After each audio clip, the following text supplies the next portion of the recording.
What's some tips that you can do to put you in the best position when offering on a property?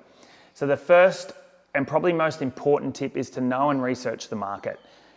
Go and attend open homes. Have a look at sites like realestate.com and properties that have sold. RP Data or CoreLogic is another great site that most sale properties are registered on, the sale price and when they're sold. Get a feel for your local market so that when you are looking and when you're hunting for that property, that you know what good value it is and what it is not.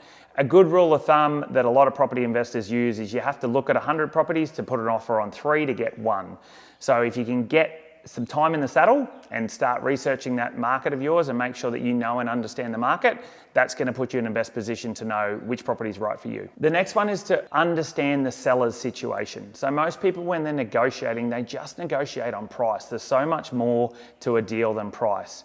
So understand, is the seller looking for a fast settlement, or do they not have anywhere to go yet and they'd like to stay in the property post-settlement? Understand if the seller's looking for a fast settlement and if the property is vacant, that's usually the case, or if they're in the property and they might not have anywhere else to go yet, are they looking for a longer settlement?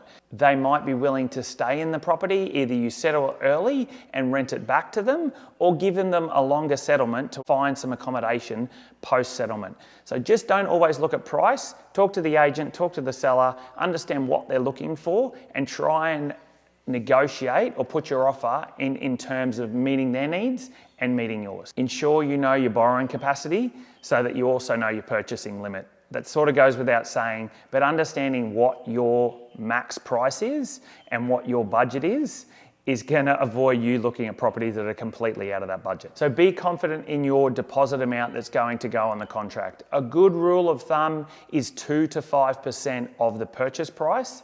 And remember, that has to come from your cash, so it can't be lent. Ensure you've got that cash in your account and that you can do without that for the period of the contract. That deposit amount on the contract does go towards your total deposit, and that usually sits in the agent's trust account so that they know that you're serious in proceeding with that purchase. When putting an offer in, put an offer in writing. So ask the agent, ask the seller. Often this is done on a contract. Don't be scared about that. A contract isn't binding until the seller signs it. But if you put your offer in writing, one, it shows you're serious. Secondly, the agent has to present that to the seller. You got to remember, the agent is working for the seller. Their job is to get the best possible price for their seller.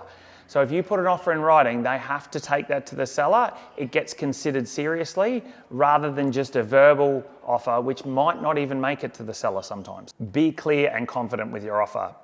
Like we said, know your market, do your research.